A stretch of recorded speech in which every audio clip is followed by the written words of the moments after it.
Women in blue दूसरा match हार चुकी है साउथ अफ्रीका के खिलाफ।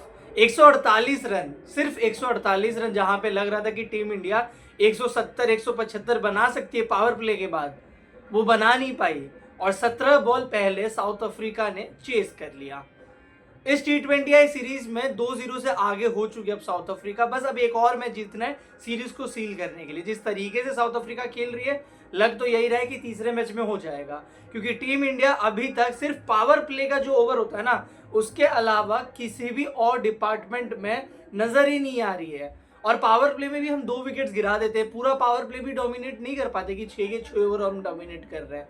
पिछले मैच में स्मृति मंदाना, शेफाली वर्मा साथ में आउट हुई। इस मैच में स्मृति मंदाना के बाद जेमिमा चली गई। एंड आई डोंट थिंक कि मतलब टीम इंडिया का क्या इश्यूज है, लेकिन डॉट बॉल्स पे डॉट बॉल्स हम खेले जाते हैं फर्स्ट इनिंग्स में, या बैटिंग की बात कर लें और मिडल ऑर्डर में जो भी बैटर आता है वो स्ट्रगल करता हुआ नजर आता है। वो बात कर ले हरमनप्रीत कौर की, बात कर ले जेमिमा की। आज अनुष्का शर्मा का डेब्यू था, कुछ शॉट्स उन्होंने अच्छे बहुत लगाए, लेकिन वही डॉट बॉल्स का प्रेशर उनको घेर के रख लिया। और उसके बाद क्या हुआ, विकेट फिर गिर गए। और उसके बाद दीप्ति शर्मा को आप आगे भेज लो, पिछले 10 या 11 इनिंग्स में उनके 2 या 3 डबल डिजिट स्कोर है।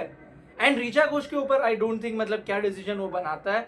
एंड ऋचा घोष उसके बाद आती है, वो भी आउट हो जाती है। कोई नहीं चल पा रहा है, कुछ सही सा नहीं हो रहा है। गेंदबाजी में श्रेयंका पाटिल 2 मैच से विकेट्स ले रही है, उसके अलावा कोई कुछ कर ही नहीं पा रहा है, सिर्फ रन लीक हो रहे हैं।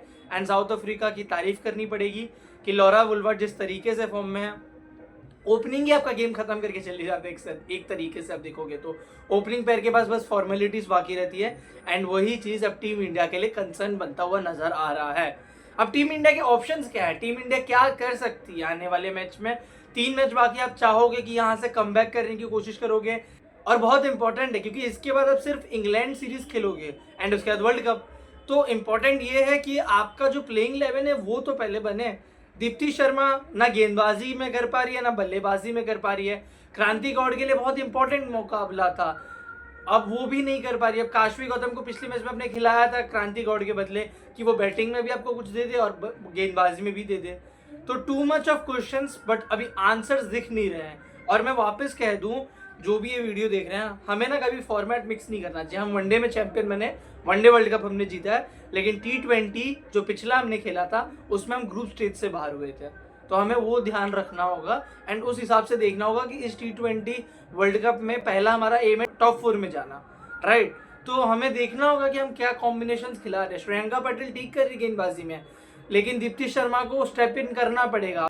तो आई थिंक कि हरमनप्रीत कौर और अमूल मजूमदार के लिए बहुत सारे सवाल मौजूद है, उनका आंसर्स उनको जल्द से जल्द ढूंढना होगा। और ये जो आने वाले मैचेस है ना, उसमें कुछ इंप्रूवमेंट दिखानी होगी।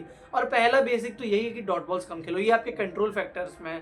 तो आई थिंक मतलब क्वेश्चंस बहुत है, बट अब आंसर ढूंढना टीम इंडिया को शुरू करना होगा, क्योंकि अगर ज़्यादा लेट कर दिया तो T20 वर्ल्ड कप में हम जब जाएंगे तो बहुत सारे सवालों के साथ जाएंगे, एंड वो चीज़ टीम इंडिया नहीं चाहेगी। बाकी आप सभी को क्या लगता है, क्या कंसर्न्स नज़र आते हैं, और आपको क्या लगता है टीम इंडिया क्या बाउंस बैक कर पाएगी इस सीरीज में? कमेंट बॉक्स में लिख के जरूर बताना।